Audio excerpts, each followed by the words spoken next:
제49편 고라 자손의 시 인도자를 따라 부르는 노래. 뭇 백성들아, 이를 들으라. 세상의 거민들아, 모두 귀를 기울이라. 귀천 빈부를 막론하고 다 들을지어다. 내 입은 지혜를 말하겠고 내 마음은 명철을 작은 소리로 읊조리리로다. 내가 비유에 내 귀를 기울이고 수금으로 나의 오묘한 말을 풀리로다. 죄악이 나를 따라다니며 나를 애워싸는 환난의 날을 내가 어찌 두려워하랴.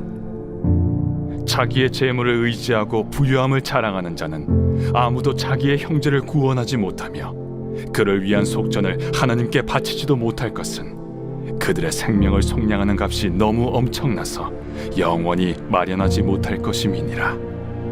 그가 영원히 살아서 죽음을 보지 않을 것인가.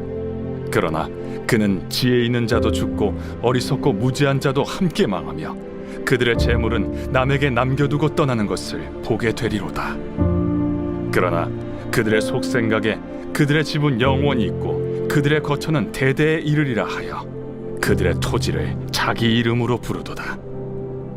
사람은 존귀하나 장구하지 못하며 멸망하는 짐승 같도다. 이것이 바로 어리석은 자들의 길이며 그들의 말을 기뻐하는 자들의 종말이로다. 그들은 양같이 스올에 두기로 작정되었으니 사망이 그들의 목자일 것이라. 정직한 자들이 아침에 그들을 다스리리니 그들의 아름다움은 소멸하고 스올이 그들의 거처가 되리라. 그러나 하나님은 나를 영접하시리니 이러므로 내 영혼을 스올의 권세에서 건져내시리로다. 사람이 치부하여 그의 집에 영광이 더할 때 너는 두려워하지 말지어다. 그가 죽음에 가져가는 것이 없고 그의 영광이 그를 따라 내려가지 못함이로다. 그가 비록 생시에 자기를 축하하며 스스로 좋게함으로 사람들에게 칭찬을 받을지라도 그들은 그들의 역대 조상들에게로 돌아가리니 영원히 빛을 보지 못하리로다. 존귀하나 깨닫지 못하는 사람은 멸망하는 짐승 같도다. 엘리오는 왜 욥이 고난받는지 안다고 주장하지는 않지만 하나님을 불의하시다고 비난하는 건 분명 잘못이라고 말합니다. 그런데 욥은 엘리오에게 대꾸조차 하지 않고 대화는 끝이 납니다. 이 가상의 체험이 끝나자 하나님은 욥에게 이 세상의 소소한 것까지 하루 동안 관리해보겠느냐고 물으십니다. 그와 친구들이 가정한 엄격한 공의의 원칙으로 모든 사람의 모든 악을 매 순간 정확히 응징하면서 말이죠. 사실 우리가 사는 이 세상에서 공의를 실현한다는 것은 매우 복잡한 일인데요. 욥과 친구들이 생각하는 것 같은 흑백 논리가 절대 아니죠. 이제 하나님은 마지막 말씀으로서 두 가지 환상의 피조물인 베헤못과 리워야단을 묘사하시는데요. 어떤 사람들은 이들이 하마와 악어의 시적 표현이라고 생각하기도 합니다. 그러나 이들은 고대 근동 신화에서 잘 알려진 피조물을 가리킬 가능성이 더 높으며 성경의 다른 곳에서 하나님의 선한 세상에 존재하는 혼돈과 위험의 상징으로서 사용되기도 합니다. 사실 이 피조물들은 악하지 않으며 하나님은 그들을 매우 자랑스러워하십니다. 그렇다고 그들이 안전한 것은 아닙니다. 핵심은 하나님의 세상은 경이롭고 매우 선하지만 완전하거나 항상 안전하지는 않다는 것이죠. 하나님이 지으신 세상은 질서 있고 아름답지만 거칠고 때로는 위험하기도 합니다. 이 두 가지 환상의 피조물처럼요. 이제 다시 욥의 고난이라는 중요한 질문으로 돌아가 봅시다. 왜 하나님의 세상에 고난이 존재할까요? 지진, 야생동물 또는 다른 사람 등 고난의 출처를 불문하고 하나님은 그 이유를 설명하지 않으십니다. 그분이 말씀하시는 건 우리가 사는 세상은 너무도 복잡하고 경이로우며 적어도 현 단계에서는 고난을 방지할 수 있도록 설계되지 않았다는 것이죠. 이게 하나님의 응답입니다. 욥이 하나님의 공의에 대해 도전하자 하나님은 욥에게는 그런 주장을 할 만큼 우주에 대한 충분한 지식이 없다고 대답하십니다. 욥이 하나님께 자세한 설명을 요구하자 하나님은 욥에게 그분의 지혜와 성품을 신뢰하라고 요구하시죠. 그러자 욥은 겸손과 회개로 하나님께 반응합니다. 하나님을 비난했던 것을 회개하고 하나님의 영역을 침범했다는 것을 인정합니다. 그리고는 갑자기 짧은 맺은말이 나오며 결론을 맺습니다. 먼저 하나님은 욥의 친구들이 틀렸고 하나님의 공의에 대한 그들의 생각이 너무 단순해서 이 세상의 복잡성과 하나님의 지혜에 대해 옳게 설명할 수 없다고 하십니다. 그런데 하나님은 욥은 그분에 대해 바르게 말했다고 하십니다. 참 이상하죠. 욥이 했던 말이 모두 바르지는 않았는데 말입니다. 알다시피 욥은 성급하고 잘못된 결론을 내렸지만 하나님은 여전히 그의 고민과 수고를 인정해 주십니다. 욥이 정직하게 하나님께 나아와 감정과 고통을 토로하고 그분과 직접 대화하기를 원했던 것을 칭찬하시며 그렇게 기도로 몸부림치는 것이 이 모든 것을 통과하는 바른 방법이라고 말씀하십니다.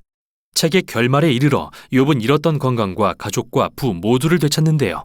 이건 선한 행실에 대한 보상이 아니라 오로지 하나님의 자비하신 선물입니다. 이게 바로 욥기의 결말입니다. 욥기는 왜 선한 사람에게 나쁜 일이 일어나는지에 대한 수수께끼를 풀어주지는 않습니다. 대신 우리가 고난에 부딪혔을 때 그 이유를 알아내려고 애쓰기보다 하나님의 지혜를 신뢰하도록 권면하는데요. 그 이유를 찾으려다 보면 욥의 친구들처럼 하나님을 단순화하거나 욥처럼 하나님을 비난하기 쉽기 때문입니다. 제한된 증거를 가지고 말이죠. 이 책은 우리가 정직하게 하나님 앞에 고통과 슬픔을 가지고 나아가며 하나님이 우리를 친히 돌보시며 모든 것이 그의 선하신 뜻 안에 있음을 믿도록 격려합니다. 이게 바로 욥기가 전하는 내용입니다. 제40장. 여호와께서 또 욥에게 일러 말씀하시되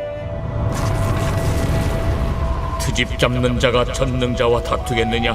하나님을 탓하는 자는 대답할지니라. 욥이 여호와께 대답하여 이르되 보소서, 나는 비쳐나오니 무엇을 주께 대답하리이까? 손으로 내 입을 가릴 뿐이로소이다. 내가 한번 말하여 싸운 적 다시는 더 대답하지 아니하겠나이다. 그때 여호와께서 폭풍우 가운데서 욥에게 일러 말씀하시되 너는 대장부처럼 허리를 묶고 내가 네게 묻겠으니 내게 대답할지니라. 네가 내 공의를 부인하려느냐? 네 의를 세우려고 나를 악하다 하겠느냐? 네가 하나님처럼 능력이 있느냐? 하나님처럼 천둥소리를 내겠느냐? 너는 위엄과 존귀로 단장하며 영광과 영화를 입을지니라. 너희 넘치는 노를 비우고 교만한 자를 발견하여 모두 낮추되 모든 교만한 자를 발견하여 낮아지게 하며 악인을 그들의 처소에서 짓밟을지니라. 그들을 함께 진토에 묻고 그들의 얼굴을 싸서 은밀한 곳에 둘지니라. 그리하면 네 오른손이 너를 구원할 수 있다고 내가 인정하리라. 이제 소같이 풀을 먹는 배의 못을 볼지어다. 내가 너를 지은 것 같이 그것도 지었느니라. 그것의 힘은 허리에 있고 그 뚝심은 배의 힘줄에 있고 그것이 꼬리치는 것은 백향목이 흔들리는 것 같고 그 넙죽다리 힘줄은 서로 얽혀 있으며 그 뼈는 못관 같고 그 뼈대는 쇠막대기 같으니 그것은 하나님이 만드신 것 중에 으뜸이라. 그것을 지으신 이가 자기의 칼을 가져오기를 바라노라. 모든 들짐승들이 뛰노는 산은 그것을 위하여 먹이를 내느니라. 그것이 연잎 아래에나 갈대 그늘에서나 늪 속에 엎드리니 연잎 그늘이 덮으며 시내 버들이 그를 감싸는도다. 강물이 소용돌이 칠지라도 그것이 놀라지 않고 요단 강물이 쏟아져 그 입으로 들어가도 태어나니 그것이 눈을 뜨고 있을 때 누가 능히 잡을 수 있겠으며 갈고리로 그것의 코를 꿰일 수 있겠느냐. 제41장. 네가 낚시로 리워야단을 끌어낼 수 있겠느냐? 노끈으로 그 혀를 맬 수 있겠느냐? 너는 밧줄로 그 코를 꿰일 수 있겠느냐? 갈고리로 그 아가미를 꿰일 수 있겠느냐? 그것이 어찌 네게 계속하여 간청하겠느냐? 부드럽게 네게 말하겠느냐? 어찌 그것이 너와 계약을 맺고 너는 그를 영원히 종으로 삼겠느냐? 네가 어찌 그것을 새를 가지고 놀듯 하겠으며 네 여종들을 위하여 그것을 내어두겠느냐? 어찌 장사꾼들이 그것을 놓고 거래하겠으며 상인들이 그것을 나누어 가지겠느냐? 내가 능히 많은 창으로 그 가죽을 찌르거나 작사를 그 머리에 꽂을 수 있겠느냐? 내 손을 그것에게 얹어보라. 다시는 싸울 생각을 못하리라. 참으로 잡으려는 그의 희망은 헛된 것이니라. 그것의 모습을 보기만 해도 그는 기가 꺾이리라. 아무도 그것을 격동시킬 만큼 담대하지 못하거든 누가 내게 감히 대항할 수 있겠느냐? 누가 먼저 내게 주고 나로 하여금 갚게 하겠느냐? 온 천하에 있는 것이 다 내 것이니라. 내가 그것의 지체와 그것의 큰 용맹과 늠름한 체구에 대하여 잠잠하지 아니하리라.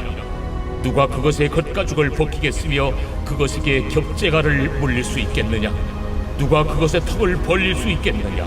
그의 둥근 이틀은 쉼이 두렵구나. 그의 질비한 비늘은 그의 자랑이로다. 튼튼하게 봉인하듯이 닫혀 있구나. 그것들이 서로 달라붙어 있어 바람이 그 사이로 지나가지 못하는구나. 서로 이어져 붙었으니 능히 나눌 수도 없구나. 그것이 재채기를 한즉 빛을 발하고 그것의 눈은 새벽의 눈꽃 불빛 같으며 그것의 입에서는 횃불이 나오고 불꽃이 튀어나오며 그것의 콧구멍에서는 연기가 나오니 마치 갈대를 태울 때 솥이 끓는 것과 같구나. 그의 입김은 숯불을 지피며 그의 입은 불길을 뿜는구나. 그것의 힘은 그의 목덜미에 있으니 그 앞에서는 절망만 감돌 뿐이구나. 그것의 살껍질은 서로 밀착되어 탄탄하며 움직이지 않는구나. 그것의 가슴은 돌처럼 튼튼하며 맷돌 아랫짝같이 튼튼하구나. 그것이 일어나면 용사라도 두려워하며 달아나리라. 칼이 그에게 꽂혀도 소용이 없고 창이나 투창이나 화살촉도 꽂히지 못하는구나. 그것이 쇠를 지푸라기같이 놋을 썩은 나무같이 여기니 화살이라도 그것을 물리치지 못하겠고 물맷돌도 그것에게는 겨같이 되는구나. 그것은 몽둥이도 지푸라기같이 여기고 창이 날아오는 소리를 우습게 여기며 그것의 아래쪽에는 날카로운 토기 조각 같은 것이 달려있고 그것이 지나갈 때는 진흙바닥에 도리깨로 친 자국을 남기는구나. 깊은 물을 솥에 물이 끓음 같게 하며 바다를 지름병같이 다루는도다. 그것의 뒤에서 빛나는 물줄기가 나오니 그는 깊은 바다를 백발로 만드는구나. 세상에는 그것과 비할 것이 없으니 그것은 두려움이 없는 것으로 지음받았구나. 그것은 모든 높은 자를 내려다보며 모든 교만한 자들에게 군림하는 왕이니라. 제42장. 욥이 여호와께 대답하여 이르되 주께서는 못하실 일이 없사오며 무슨 계획이든지 못 이루실 것이 없는 줄 나오니 무지한 말로 이치를 가리는 자가 누구니까. 나는 깨닫지도 못한 일을 말하였고 스스로 알 수도 없고 헤아리기도 어려운 일을 말하였나이다. 내가 말하겠사오니 주는 들으시고 내가 주께 묻겠사오니 주여 내게 알게 하옵소서. 내가 주께 대하여 귀로 듣기만 하였사오나 이제는 눈으로 주를 배옵나이다. 그러므로 내가 스스로 거둬들이고 티끌과 채 가운데서 회개하나이다. 여호와께서 욥에게 이 말씀하신 후에 여호와께서 대만 사람 엘리바스에게 이르시되 내가 너와 네 두 친구에게 노하나니 이는 너희가 나를 가리켜 말한 것이 내 종 욥의 말같이 옳지 못함이니라.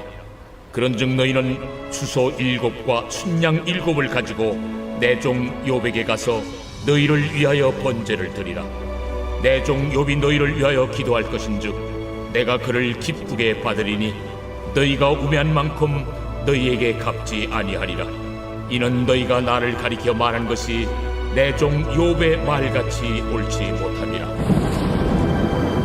이에 대만 사람 엘리바스와 수아 사람 빌닷과 나아마 사람 소발이 가서 여호와께서 자기들에게 명령하신 대로 행하니라. 여호와께서 욥을 기쁘게 받으셨더라. 욥이 그의 친구들을 위하여 기도할 때 여호와께서 욥의 곤경을 돌이키시고 여호와께서 욥에게 이전 모든 소유보다 갑절이나 주신지라. 이에 그의 모든 형제와 자매와 이전에 알던 이들이 다 와서 그의 집에서 그와 함께 음식을 먹고 여호와께서 그에게 내리신 모든 재앙에 관하여 그를 위하여 슬퍼하며 위로하고 각각 게시타 하나씩과 금고리 하나씩을 주었더라. 여호와께서 욥의 말년에 욥에게 처음보다 더 복을 주시니 그가 양 14,000과 낙타 6,000과 소 1,000여리와 암낙이 1,000을 두었고 또 아들 7과 딸 3을 두었으며 그가 첫째 딸은 여미마라 이름하였고 둘째 딸은 그시아라 이름하였고 셋째 딸은 게렌 합북이라 이름하였으니 모든 땅에서 욥의 딸들처럼 아리따운 여자가 없었더라. 그들의 아버지가 그들에게 그들의 오라비들처럼 기업을 주었더라. 그 후에 욥이 140년을 살며 아들과 손자 4대를 보았고 욥이 늙어 나이가 차서 죽었더라.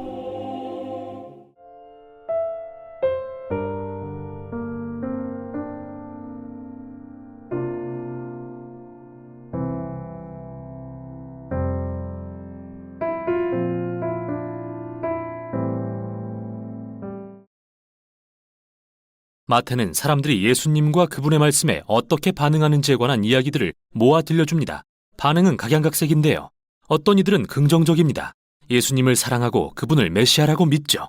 어떤 이들은 좀 더 중립적인데 세례 요한이나 심지어 예수님의 친족들도 그랬습니다. 그들은 예수님이 자신들이 기대한 분이 아니라는 걸 확실히 밝힙니다. 다음은 이스라엘의 지도자들인데요. 이들은 완전히 부정적입니다. 바리새인과 율법학자들은 하나같이 예수님을 거절하죠. 그들은 예수님이 거짓 교사이자 사람들을 미혹하고 있으며 자신을 높이는 주장으로 신성을 모독하는 자라고 생각합니다. 그러나 예수님은 이런 여러 반응에 놀라거나 당황하지 않으십니다. 오히려 그분은 13장에 나오는 세 번째 가르침에서 바로 이 점에 집중하시죠.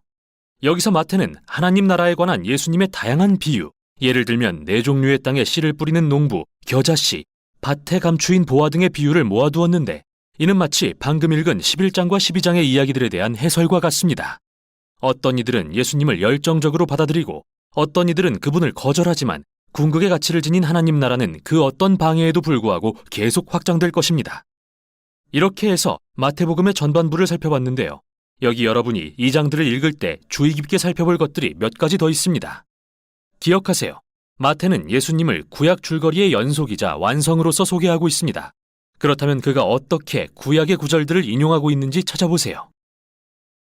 그 구절들이 이야기 속 전략적 지점에 배치되어 예수님과 그분의 정체성을 더 잘 설명해 준다는 것을 알게 될 것입니다.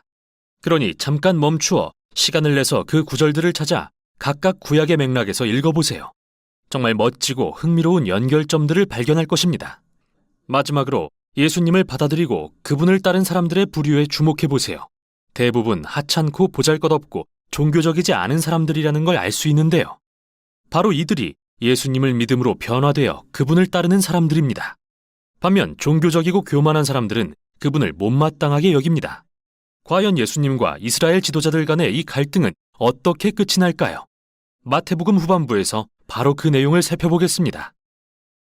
제13장.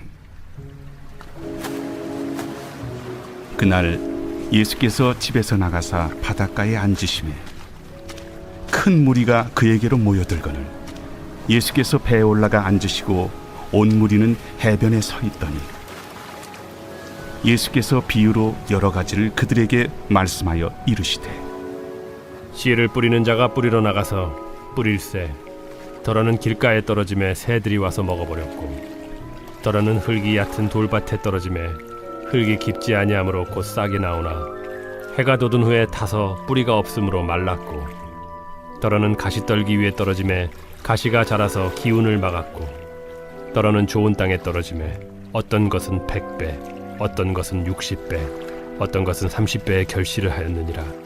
귀 있는 자는 들으라. 제자들이 예수께 나와 이르되 어찌하여 그들에게 비유로 말씀하시나이까? 천국의 비밀을 아는 것이 너희에게는 허락되었으나 그들에게는 아니 되었나니 무릇 있는 자는 받아 넉넉하게 되되 없는 자는 그 있는 것도 빼앗기리라. 그러므로 내가 그들에게 비유로 말하는 것은 그들이 보아도 보지 못하며 들어도 듣지 못하며 깨닫지 못함이니라. 이사야의 예언이 그들에게 이루어졌으니 일렀으되 너희가 듣기는 들어도 깨닫지 못할 것이요 보기는 보아도 알지 못하리라. 이 백성들의 마음이 완악하여져서 그 귀는 듣기에 둔하고 눈은 감았으니 이는 눈으로 보고 귀로 듣고 마음으로 깨달아 돌이켜 내게 고침을 받을까 두려워함이라 하였느니라. 그러나 너희 눈은 봄으로 너희 귀는 들음으로 복이 있도다. 내가 진실로 너희에게 이르노니 많은 선지자와 의인이 너희가 보는 것들을 보고자 하여도 보지 못하였고 너희가 듣는 것들을 듣고자 하여도 듣지 못하였느니라. 그런즉 씨 뿌리는 비유를 들으라. 아무나 천국 말씀을 듣고 깨닫지 못할 때는 악한 자가 와서 그 마음에 뿌려진 것을 빼앗나니 이는 곧 길가에 뿌려진 자요. 돌밭에 뿌려졌다는 것은 말씀을 듣고 즉시 기쁨으로 받되 그 속에 뿌리가 없어 잠시 견디다가 말씀으로 말미암아 환난이나 박해가 일어날 때에는 곧 넘어지는 자요. 가시떨기에 뿌려졌다는 것은 말씀을 들으나 세상의 염려와 재물의 유혹에 말씀이 막혀 결실하지 못하는 자요. 좋은 땅에 뿌려졌다는 것은 말씀을 듣고 깨닫는 자니 결실하여 어떤 것은 100배, 어떤 것은 60배, 어떤 것은 30배가 되느니라. 예수께서 그들 앞에 또 비유를 들어 이르시되 천국은 좋은 씨를 제밭에 뿌린 사람과 같으니 사람들이 잘 때에 그 원수가 와서 곡식 가운데 가라지를 덧뿌리고 갔더니 싹이 나고 결실할 때에 가라지도 보이거늘 집주인의 종들이 와서 말하되 주여 밭에 좋은 씨를 뿌리지 아니하였나이까? 그런데 가라지가 어디서 생겼나이까? 주인이 이르되 원수가 이렇게 하였구나. 종들이 말하되 그러면 우리가 가서 이것을 뽑기를 원하시나이까? 주인이 이르되 가만두라. 가라지를 뽑다가 곡식까지 뽑을까 염려하노라. 둘 다 추수 때까지 함께 자라게 두라. 추수 때에 내가 추수꾼들에게 말하기를 가라지는 먼저 거두어 불사르게 단으로 묶고 곡식은 모아 내 곡간에 넣으라 하리라. 또 비유를 들어 이르시되 천국은 마치 사람이 자기 밭에 갖다 심은 겨자씨 한 알 같으니 이는 모든 씨보다 작은 것이로되 자란 후에는 풀보다 커서 나무가 되매 공중의 새들이 와서 그 가지에 깃들이느니라. 천국은 마치 여자가 가루 서말 속에 갖다 넣어 전부 부풀게 한 누룩과 같으니라. 예수께서 이 모든 것을 무리에게 비유로 말씀하시고 비유가 아니면 아무것도 말씀하지 아니하셨으니 이는 선지자를 통하여 말씀하신 바 내가 입을 열어 비유로 말하고 창세부터 감추인 것들을 드러내리라 함을 이루려 하심이라. 이에 예수께서 무리를 떠나사 집에 들어가시니 제자들이 나와 이르되 밭의 가라지의 비유를 우리에게 설명하여 주소서.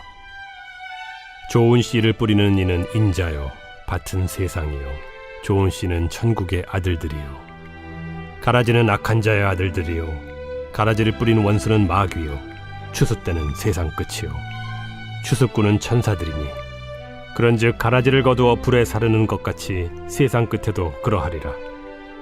인자가 그 천사들을 보내리니 그들이 그 나라에서 모든 넘어지게 하는 것과 또 불법을 행하는 자들을 거두어내어 풀무불에 던져 넣으리니 거기서 울며 이를 갈게 되리라.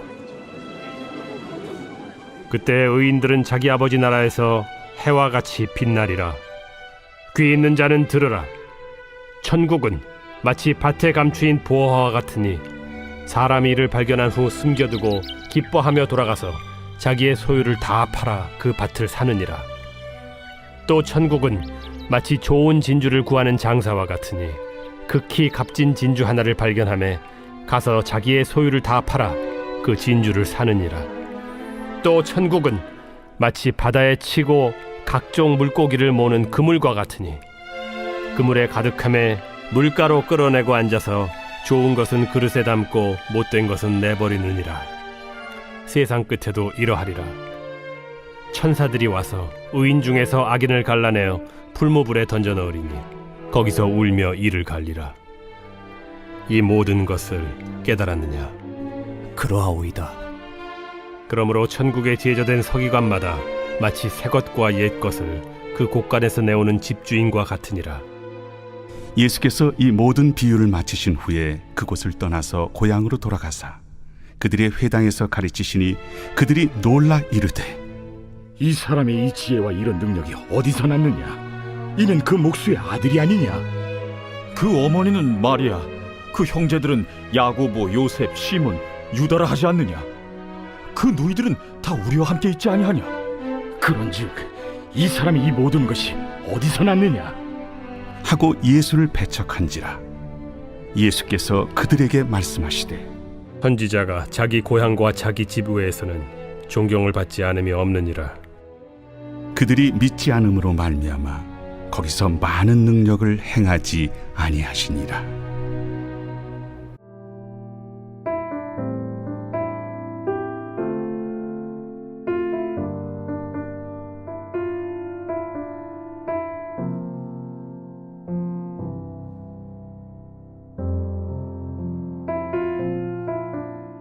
제50편 아삽의 시. 전능하시니 여호와 하나님께서 말씀하사 해 돋는 데서부터 지는 데까지 세상을 부르셨도다.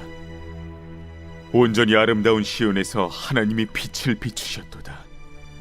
우리 하나님이 오사 잠잠하지 아니하시니 그 앞에는 삼키는 불이 있고 그 사방에는 광풍이 불리로다.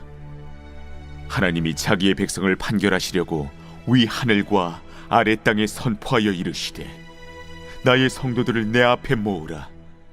그들은 제사로 나와 언약한 이들이니라 하시도다. 하늘이 그의 공의를 선포하리니 하나님 그는 심판장이시미로다. 내 백성아 들을지어다. 내가 말하리라. 이스라엘아 내가 내게 증언하리라. 나는 하나님 곧 내 하나님이로다. 나는 내 재물 때문에 너를 책망하지는 아니하리니 내 번제가 항상 내 앞에 있음이로다. 내가 내 집에서 수소나 내 우리에서 순념소를 가져가지 아니하리니 이는 삼림의 짐승들과 무산의 가축이 다 내 것이며 산의 모든 새들도 내가 아는 것이며 들의 짐승도 내 것이미로다. 내가 가령 줄여도 내게 이르지 아니할 것은 세계와 거기에 충만한 것이 내 것이미로다. 내가 수소의 고기를 먹으며 염소의 피를 마시겠느냐.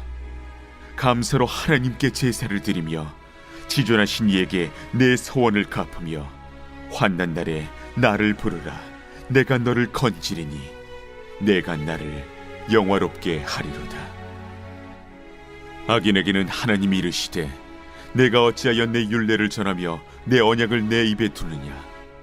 내가 교훈을 미워하고 내 말을 내 뒤로 던지며 도둑을 본즉 그와 연합하고 간음하는 자들과 동료가 되며 내 입을 악에게 내어주고 내 혀로 거짓을 꾸미며 앉아서 내 형제를 공박하며 내 어머니의 아들을 비방하는도다. 내가 이 일을 행하여도 내가 잠잠하였더니 내가 나를 너와 같은 줄로 생각하였도다.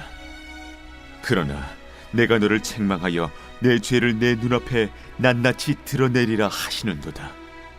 하나님을 잊어버린 너희여 이제 이를 생각하라. 그렇지 아니하면 내가 너희를 찌질이니 건질 자 없으리라. 감사로 제사를 드리는 자가 나를 영화롭게 하나니 그의 행위를 옳게 하는 자에게 내가 하나님의 구원을 보이리라.